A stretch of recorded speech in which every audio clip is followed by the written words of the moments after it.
CPIM বিধানসভা নির্বাচনে ভরাডুবির পর ঘুরে দাঁড়াতে চাইছে। বিভিন্ন গণসংগঠনগুলিকে মাঠে নামিয়ে আন্দোলনের পরিবেশ করতে চাইছে। তারই অঙ্গ হিসেবে শনিবার 7 দফা দাবির ভিত্তিতে পশ্চিম জেলার জেলাশাসকের নিকট সিআইটিইউর জিরানিয়া মহকুমা কমিটির উদ্যোগে এক প্রতিনিধিত্বমূলক ডেপুটেশন প্রদান করা হয়। দাবিগুলি হল শ্রমিকদের কাজের ব্যবস্থা নিশ্চিত করা, শ্রমজীবীদের উপর সন্ত্রাস বন্ধে প্রশাসনের ব্যবস্থা গ্রহণ করা, ছাঁটাই শ্রমিকদের কাজে পুনর্নিয়োগ করা, ক্ষুদ্র দোকানীদের বন্ধ করে দেওয়া দোকানগুলি খোলার ব্যবস্থা করা, রেগাও টুয়েপের কাজ বছরে 200 দিন এবং দৈনিক মজুরি 500 টাকা দিতে হবে ইত্যাদি।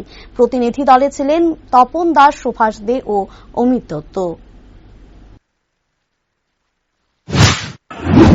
আমরা আজকে সিআইটিইউ জিরানিয়া মহকুমা কমিটির পক্ষ থেকে 7 দফা দাবির ভিত্তিতে আমরা জেলা সমাহর্তর নিকট প্রতিনিধিমূলক ডেপুটেশনে যাচ্ছি।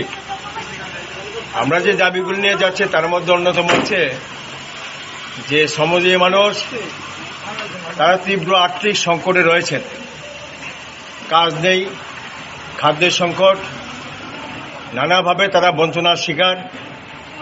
এদের এই ধরনের দুর্বিষহ যন্ত্রণা থেকে রেহাই দেওয়ার জন্য আমরা দাবি করছি যে জিরানিয়া মহকুমা এলাকা, এই সারা রাজ্যেই দাবি, জিরানিয়া মহকুমা এলাকায় ব্যাপক কাজের ব্যবস্থা করে শ্রমজীবী মানুষের তাদের কাজের ব্যবস্থা নিশ্চিত করতে হবে।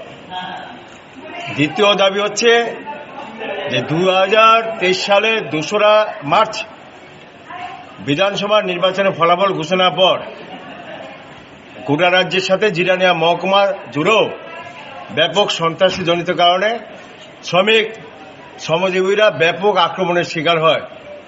বাড়িঘর ভাঙচুর, অগ্নিসংযোগ, বাড়িঘর ছাড়া করা, লুটপাট করা এবং নানাভাবে শ্রমিকদের কাছ থেকেও ব্যাপক হারে তোলাবাজি, অর্থ আদায় করা, এলাকা ছাড়া করা, কাজ থেকে ছাঁটাই করা,